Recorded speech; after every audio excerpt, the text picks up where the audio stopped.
Hi there, I'm Jill Allen, and this is Find Your Fierce, the show designed for women to discover your fierce, unlock an unstoppable mindset, build unbreakable courage, and completely transform how you show up every single day. Each week, I will bring ideas, methods, and strategies that will inspire you to step into your greatness and live life on purpose. Let's be fit, fierce, and unstoppable.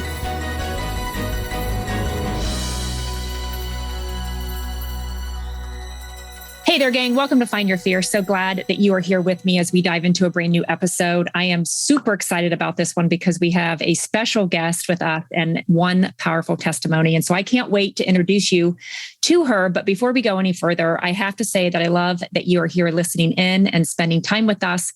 So honored that I get to be a part of your day, that you guys are just so amazing. And I have to thank you for all your love and support.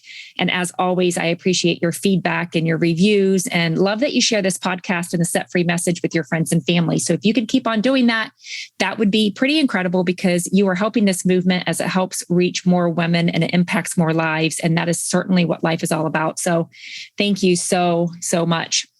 Okay, guys, we're going to dive in. I want you to meet my friend, Amy Conrad. We actually met just a few weeks ago, but her smile, her heart, her love of life just spoke to me. And I just had to have her on here with all of you. And so she can share her story because I know so many of you are able to relate to it. And we always say that our mess is our message, or we have such a God is building our testimony, and that is exactly what he's doing in Amy's life. And I'm just so blessed that you're here. So Amy, how are you? I'm good, Jill. Thank you for having me.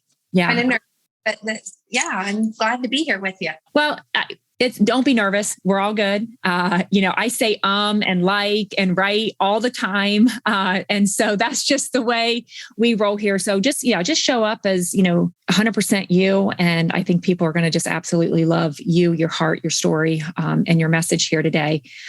So I'm proud of you. I'm proud of you for stepping once again outside your comfort zone. We just spent a couple of days in Glacier. Yes, we did. Yeah. So, and you had some pivotal moments there. I did. So, yeah. So tell us a little bit, what was the biggest pivotal moment with you? I mean, I could think of a couple, but what comes to mind with you? Probably the biggest pivotal moment. I mean, there were quite a few for me.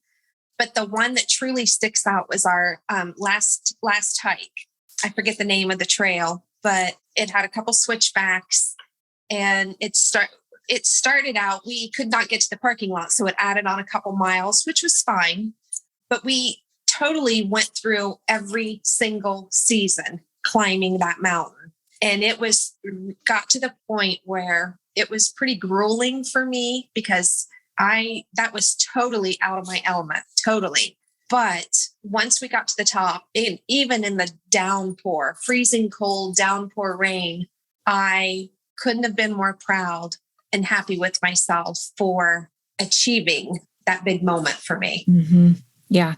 It was Apgar Lookout. I was like, wait a minute. And when you said a couple miles, it actually added in almost 4 because it was 1.9. And then we had to go back.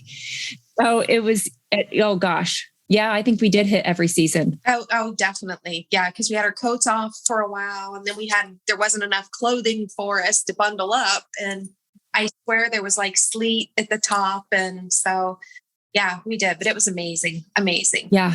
Well, I think, I don't know if you ladies have seen the video or not. If you haven't, we'll definitely check it out. But I remember your face, on our first go, as we were going out, we were all so timid, and do we go through the water? I mean, there was this overflow and, it was knee deep and maybe even deeper in some areas. But by the time we came back, your face, it was just this powerful, I've got this, I'm not second guessing. And you just went right through it. Yeah. Obviously, I'm sure I'm not the only one, but you pray a lot going up because there were so many times I can't tell you that you just want to quit, but then you're thinking, why would you come this far to quit? And I remember you saying the whole time, we have to mindset ourselves. Today is a day of mindset. And, so you just do that. And then you just think of the gift that you're giving yourself when you reach the top. And, it was definitely worth it, even though there were so many times I wanted to turn back, but did not. So yeah, it was all worth it. That is awesome. Well, yeah, I'm so super proud. I mean, proud of you because it was a tough day. It was especially when you're starting off in the rain. It's one thing to get rained on when you're out there, but to actually start an 11-mile trek in the rain. So yeah, we kept on going. I love it. So you overcame that mountain. And I know you've had several mountains. Yes. As we all have. I mean, we all have a story, that hits pretty hard. And I know that you had shared a little bit about that at our retreat. And I remember you saying it was that you usually don't talk about it. Mm-hmm. Correct. And we're going to talk a little bit about it. So where do you want to start? I can just kind of sum it up. I can start from the beginning. Mm-hmm. In 2007, my oldest son, Brendan, was 15, turned 15 in February. He was in August. He was leaving his freshman year, going into a sophomore year up at Fisher Catholic.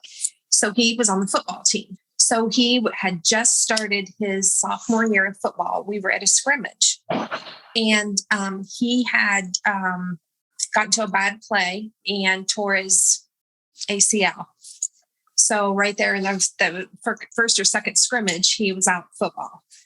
Mm-hmm. So going through the whole process with getting his knee fixed and surgery and all that, he was laid up at home for a few days. And he happened to bring to my attention a spot on his lower abdomen that had been there for a while. And he was just kind of curious about it because it wasn't healing as quickly as what he had thought. And it wasn't giving him any problems or issues, but it just wasn't very pretty. So he brought it to my attention. And of course, being, a mom, my mind, something in my gut told me immediately that this was not going to be a good ending. So during the whole time with his knee process and stuff, we were working with the dermatologist, trying to get him in there. While not knowing the severity of this, we went ahead and started therapy and started doing things with his knee and put the initial surgery off for the biopsy, pushed it back a month or so. Finally, we got in there and got the biopsy done. Well, of course, it came back as melanoma. So that was a huge blow to our family. And then the doctor called us in and said that this is not a good situation. He immediately transferred us up to the James and immediately got us into the doctors that we needed to be into. They had told us then that we were probably dealing with a late stage 3, depending on how some other testings went. It could move into a 4, which it did. So Brendan from there just started spiraling down with sickness and stuff. He went through the first round of chemo and it was very, very harsh, made him very ill. And the whole process was just, you're just kind of, because it was so quickly from the beginning to the end was 10 weeks. So we were just like in a fast forward, like a motion constantly for 10 weeks, not, maybe in a little denial at times. But yeah. And then in December 2nd of 2007, he passed away. 10 weeks later. 10 weeks later, 10 short weeks later. Yeah. Mm-hmm. So, yeah, it was quick, but as a mom, you look back on things. I've come a long way. It was tough at first. Of course, it's still tough, but I'm very thankful now that it was a short 10 weeks because it could have been long and grueling for him. And I still thank God to this day that he did not allow him to suffer as much as a lot of people do. Mm-hmm. So you guys were in, the battle of your life. Mm-hmm. Did you have any moments where you just held on and was in that moment? Yes. When Brendan was in the hospital from the beginning, wow, this is kind of weird. I've never been asked this question. After his first chemo treatment, he did get to come home. That was the moment that just is with me that I still treasure because we were blessed to have Brendan pretty much in his right mind, even though he was a little sick from the chemo treatments. But we had probably maybe 3-4 days of really good Brendan that we just got to enjoy him so much. And I knew that this was a gift. So I held on to that whole time there with him because as a mom, we know certain things and I knew where this was going. So I knew this was God's gift to me. And Brendan had a few close friends that were able to come out and visit him for the last time. But like after the 4th day, he started getting pretty sick. So we had to take him back to the hospital. And that was basically the only time the last time he was home. So looking back on that, it was a true gift. Mm-hmm. So, yeah. Oh, you're strong. I'm sitting here with. No, I wasn't. You are. It's hard. It's still hard, but I've been counseling. I'm not ashamed to admit it. It took me a while. I've only been in counseling now for about 1.5 years, but so I lived 12 years in like a darkness and that I didn't even realize I was living until I started my therapy. So I would say in the last 1.5 years has been a huge, huge light for me to be in a good place. What was the moment that you knew that you thought, okay, let's try counseling. Let's try something different for 12 years. I mean, well, for 12 years, yeah. You go through every emotion when this happens. You go through some emotions you didn't even realize. I mean, what they're like until you experience them. So obviously in the beginning, it was just, you just feel dead. You just feel like you're living each day to be there. But for me, I knew I still had a family. Mm-hmm. I had 2 small children yet and my husband, and I needed to call myself up, if for nothing else, for them. And from that moment on, even though I was still living in a darkness, I was able to function as a mother and as a wife. Probably not happy about it, but I got through every day for quite a while. Started turning to God a lot more than I had. My children will tell you that we listened to the river so much that they just were. But I mean, everything. Yeah. I just grabbed a hold of everything to get me through that day spiritually. I prayed a lot. I read a lot of spiritual books, just a lot of things. And I knew Brendan was with me the whole time. I got to the point then where I was like, I started changing my life. I started running, doing more things for me so I could try to be more at peace with myself.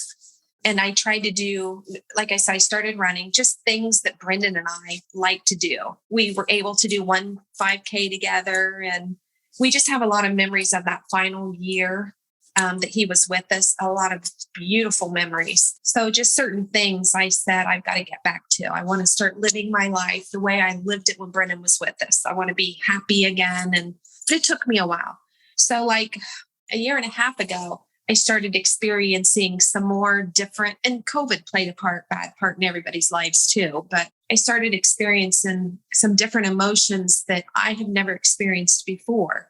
Really, really bad anxiety. And that kind of started into some panic attacks. And I didn't know where they were coming from. And we were still living in the same home that we had lived in when Brendan was with us. So all in all, we'd been there close to 20 years. We had talked about selling, but it was rough for me to sell and leave that behind. Mm-hmm. So about 1.5 years ago, I started doing some research, and I don't know how I got into this therapist, but I did, because at that time, every single therapist around 100 miles out was full because of all the COVID had everybody, that needed therapists. It forced people to slow down still and be with their thoughts and real mindset. Oh yeah. This door opened up, like I said, with this therapist. I'm still with her. I say she saved my life in so many ways because she was a perfect godsend at the time when I needed her. And she's fantastic. And she's helped me through so much trauma that I was holding in. And come to find out, we sold the house. We just moved it's just been 1 year, the 1st of June. And I had found out that the house had me down. When we sold the house and I'm where I'm at now, that was a huge lift off my shoulders too, because there was a lot of negativity in that house that I had been living there for 13 years after Brendan had passed. So I'm just in a very good place now. And Brendan's with me. He still shows me this all the time. We have freak happenings. I should have wrote a book is what everybody tells me I should have, because anybody that knew Brendan knew that if he could do some of the things he does from the other side, he would be able to do it. And he has proven himself. And God has been so, so good to us through this bad experience that we went through, that I'm just very, very thankful and blessed to be in the position I'm at now. So it was so good for me. One of the new things for me in this last year and a half was doing the Montana trip with you. So that is a big moment in my life too. Mm-hmm. Back to truly living as to who you have been created to be. This is why your story is so powerful. As I listen to you speak and share, and I know it's tough, so I cannot thank you enough for opening your heart, is that how strong your faith is, and that you actually went to him, because there are so many people when there's a mountain and when there's a challenge and when there's devastation and trauma, it's very easy to go the opposite route and shut God out. But you invited him in, and your relationship has grown even stronger. He was your rock. And that to me is the most powerful part in this, is that he has you, he had Brendan, he has your family, even though we don't understand the plan, maybe at this time. How is your family, like with you as a mom? I mean, when things are tough as a mom and there's some turmoil and there's some stuff going on in our heart, how do you think that impacted you? I know you said you were kind of going through the motions, you showed up, you got through it. Well, for my poor children, I mean, they turned out, they're good kids.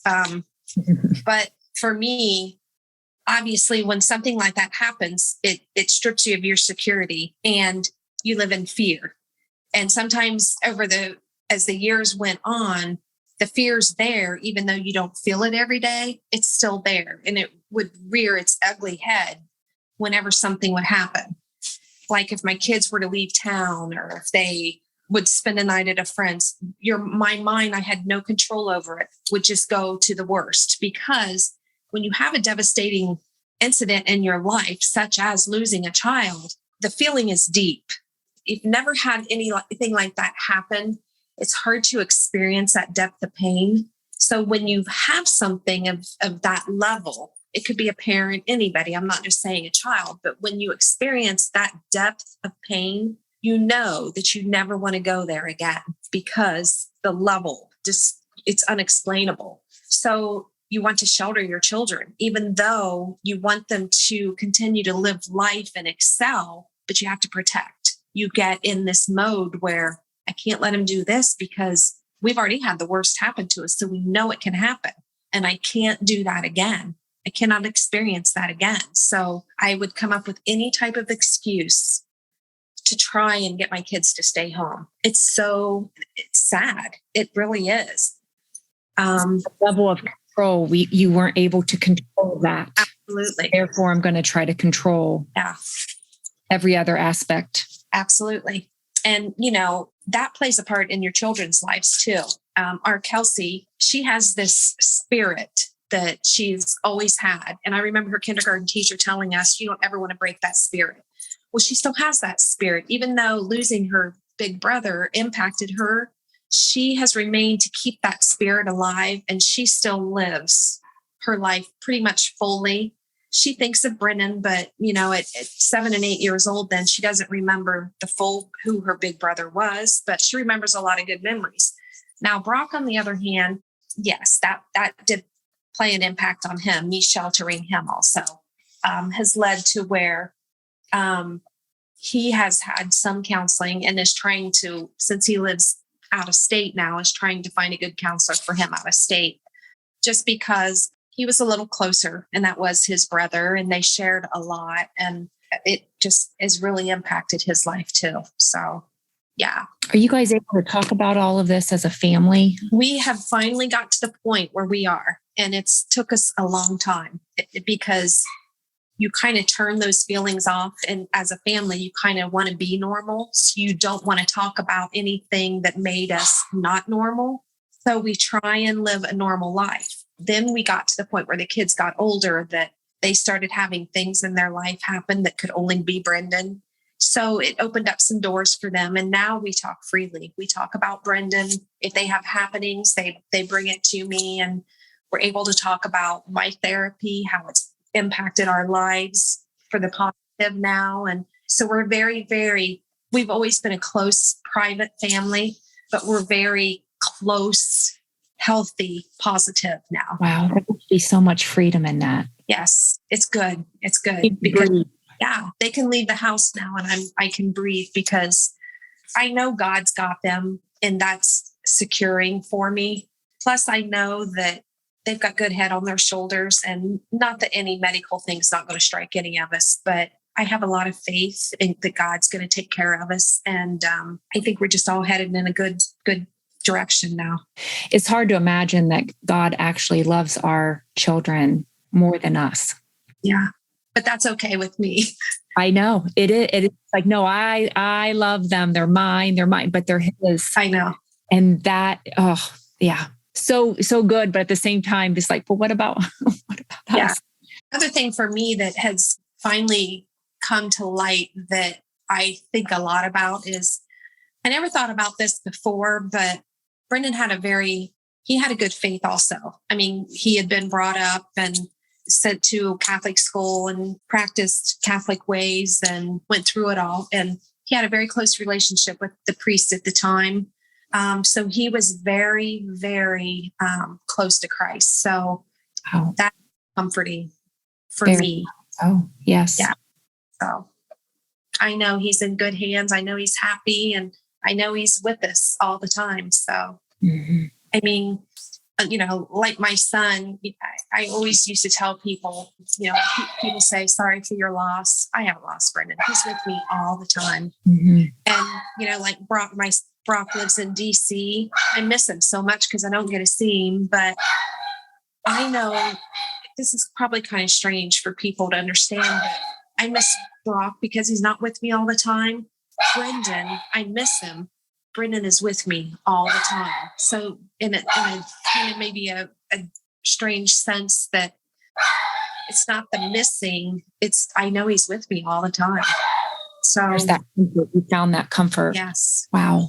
I know that he's probably just looking down, amazed at how strong his mom is. I don't know if you give yourself enough credit, but probably, but I don't feel that I'm that strong. I mean, I've come a long way.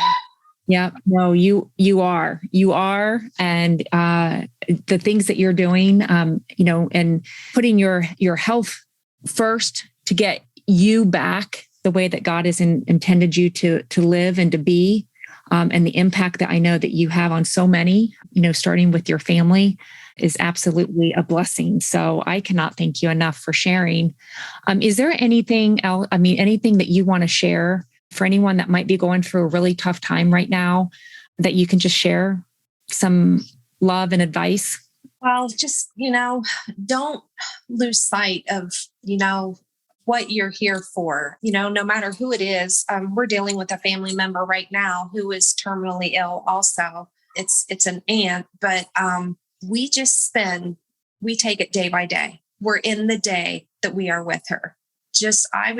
And it's so hard to be that way when you're with somebody that you love, that you're losing, but just try to be in that moment. Take every single moment and breathe it in, just so you'll have it with you. And I know, as we all want everybody, I hold your faith close and rely on God, and He'll get you through it. They say He doesn't take you through anything that you can't withstand. And I truly believe that He's there. If you just allow Him to help you, He will. Yeah. You just said a key piece is allow. We need to allow and let Him be there. God, I cannot thank you enough. Thank you so much for sharing your story. Just thanks so much for being here. Ladies, if you're wanting more fire in your day, there's so much for you to do so. You can follow me on Instagram, snag a copy of my book, Set Free, on Amazon. Join us in the Fit and Fierce or the Flip the Script one-on-one nutrition. And the next retreat, we just spent a few amazing weeks in Glacier in Alaska and the Dolly Sods Wilderness for the 30-mile backpacking mission is coming up, and St. Thomas this fall. So we've been all over the place on epic adventures that allow us to step outside our comfort zone. So be sure to go to JillAllenCoaching.com for all updates and join the Just Breathe Facebook group. We would love to connect with you. Heads up, on the next episode, we are going to have some wake-up call moments to share. So be sure to pop back in next week. Thanks so much for joining us today. And I pray that we filled your heart with joy. And if you could let us know before hopping off here, that would be incredible. Subscribe, share this episode link on your social media if you felt encouraged or inspired, as we all know someone that can benefit. And I would love it if you would give some feedback and a review as well. Talk with you next time. Be fit, be fierce, be unstoppable. See ya.